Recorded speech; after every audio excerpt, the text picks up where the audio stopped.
It's time for Crick Buzz Live and the party has started in Hyderabad. The Orange Army are celebrating, and in case you can hear a little bit of music in the background, the party started in our studio as well. It's actually, we've got some neighbors who are having a bit of a celebration. Can't say it's a Hyderabadi celebration because it's been on for the last 5 hours, but nonetheless, let's talk about a win for Hyderabad. And in terms of the prediction stakes, the award goes squarely to Joy Bhattacharya. Not only did you predict the win, but you said it was Yusuf Pathan and all the Hyderabadi biryani. He's absolutely Pathan in the biryani. And I'll tell you something about Yusuf Pathan. It's an interesting one. If you see all his major innings, all of them, he had this again against Sunrisers for KKR. He had this amazing one in 2014, which made sure that KKR finished first and second. He was dropped at 0. Okay. Now, when you are dropped early, two things happen to you. Either you're saying, man, I'm not hitting the ball, what's going to happen next? Or you say it's your day. Or he says it's his day. And Yusuf is a religious person. He believes in destiny. And somehow the moment somebody drops him, he says, today is the day I'm going to make it count. And he really made it count. The way he played, and this is the second time he's taken Hyderabad home, and he's made sure that the obvious tremors that they had in the middle, thanks to Manish Pandey not being in form, he's managed to paper over them, at least for today. On that day, Ramesh, we talk about foretelling the future. He had told Trevor Bayliss that one of two things is going to happen. I'll either get out first ball or it's going to be my day. The moment he didn't get out and he was dropped. Yeah, only one option is left, is it? Binary. He's a binary player. Yeah. But today again, when he walked into bat, he needed to do it because Manish Pandey, we'll chat a little bit about that. He didn't finish as we thought he could. It was an opportunity for him. Kane Williamson wasn't timing it. He was just staying on there as the captain of the ship. And it was actually the reverse of the first innings.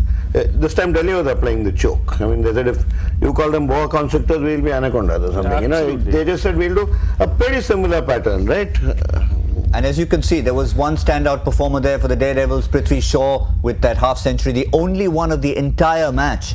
And Alex Hales got a start, looked like he could go on further, but a very valuable 32 from Williamson. But the number that you don't see on that scorecard, and it often happens, the unsung hero, is Yusuf Pathan, the 4th highest scorer. But how valuable were those 27 runs? from 12. That's about striking at about 230, and that's just an amazing innings under the circumstances of the game. The interesting thing about that card is seeing Delhi, and Delhi looking at that saying, did we read this wrong? Did we need the extra spinner? Because 2 for 19 from Amit Mishra, ball is coming on. He was forced to go to Dan Christian. He was forced to go to Plunkett. He didn't have a 6th bowler. Tried Maxwell, then couldn't risk Maxwell that deep. But if there was a Shadab Nadeem, would this game have turned out differently? And that's something that Delhi would be thinking about all of today. And maybe try Maxwell a bit earlier. I mean, yeah, later on, I know you guys feel there's a second over. 1 over for 4 in the power play. I think one of the reasons he didn't go to Maxwell was once bitten, twice shy. Rajasthan Royals in that rain-affected game, Maxwell went for 3 consecutive 6s. He would have had that in the back of his mind.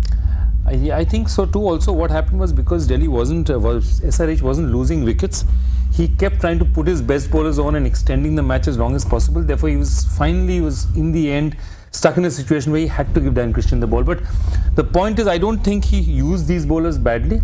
I think he needed that extra spinner today. That's where they read it wrong.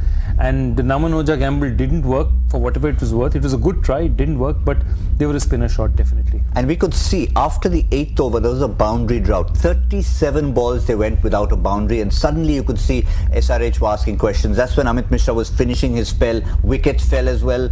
It was not looking good at that stage. Yeah, I think it all came back in the 15th over, Christian's over, when again 13 runs were given. That's what actually removed the stranglehold. And Joy, it was that one boundary. We were chatting about Manish Pandey needs maybe one boundary to get his innings going, and maybe the SRH innings. There was a boundary that shouldn't have been a boundary. 2 fielders approaching. Jason Roy, who was pretty cold off the bench, and there was Trent Bolt, who knows what it is about breaking really hard. Both break hard, and the ball between them. No, I think they were Lucknow. Aap pehle. Ball went off in between. But only thing Manish Pandey didn't get going. I mean, he got going. That's all. He left after that, right? Yeah, but Mishra was really the star for the Delhi Daredevils. I mean, he should have really got them to 8 points today. He's done it before, other than against Kings 11 Punjab. We'll come to that. But for now, let's just remind you of Amit Mishra's figures. And yes, there it is. That's what we're talking about. Against Kings 11 Punjab, 8 overs for 79. And against everybody else, picks up wickets and keeps the economy down like he did today. I just had 2 really bad matches. Gale got going, Rahul got going, and he was just not landing it. And it happens to the best of bowlers. If you remember, after that first match, he was dropped for a couple of matches because he was obviously didn't get it going. But he was a star today. And remember, balls like the one he got Alex Hales on, they change matches. I mean, I've seen matches where a delivery that happens and it charges up the entire team. And that's when Delhi started believing. When that Alex Hales wicket, Alex Hales looking back in disbelief. It was and Shane Warne would have been proud of that delivery. And all the way when he walked back, he wanted to see it up on the big screen again. What happened to him? Yeah, I mean, dream delivery on leg, taking the top off. I mean, what more can you ask for? But I suspect that number we saw, if we have a close look at Rashid Khan, might be very similar as well. Yeah, Rashid Khan versus Punjab, Rashid Khan versus the rest. We know that he went for those 6s. We know he went for 10 and over on that particular I think match. maybe that's what bowlers should do now. This is how I used to do in my school and all, right? All my report card. With Hindi, I'm doing so much. Without Hindi, I'm doing much better. So I guess Punjab is something like that right now. Yeah, I think I had that in Bengali. What was your subject, Joy? That you'd like to hide from the report card? I had about 4 subjects like that. Ask me the subjects that I could show off. There are only 1 or 2 subjects I could show off. But it reminds me also of India. They have this, analysis of Indian economics. There's something called the Bimaru states at one time. Yeah. So it was Bihar, Madhya Pradesh, Rajasthan, UP. And Bimaru, as you know, means sick. So they were the ones who were so sick they dragged down the Indian economy. Like that, you like your Hindi, like your economics. Unlike Punjab for the bowlers. Yeah, but numbers now, what does it mean for the Delhi Daredevils? I mean, they've come close, so close. Mumbai, of course, making an upward movement. They had that close win against Rajasthan Royals, but now the numbers not looking good for them. I think it's back to last gasp. Like I said right in the beginning, you still have 22 matches, of which 14 are bottom 4 versus top 4. But what do you think for Delhi? They've played 10 matches already. They just have 4 to go, so they can get maximum of 14, which is on the cusp, really. 14 which means is they need other things to go their way. I mean, none of these teams are now in control of their destiny. I think still any team who's lost 6 still can say I can win 5 and qualify. Delhi is no longer in control of its destiny. Only plus point for them is 3 of their next 4 are at home. And very quickly, the same return fixture, Joy, is going to be the Sunrisers visiting Delhi. So it does. I mean, how does it mean that they've lost one there?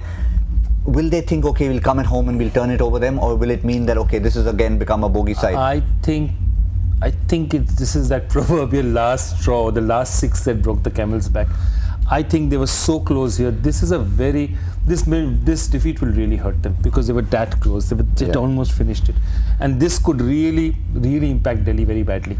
Yes, it certainly can. But remember, we talked about Super Saturday. There's going to be a Super Sunday.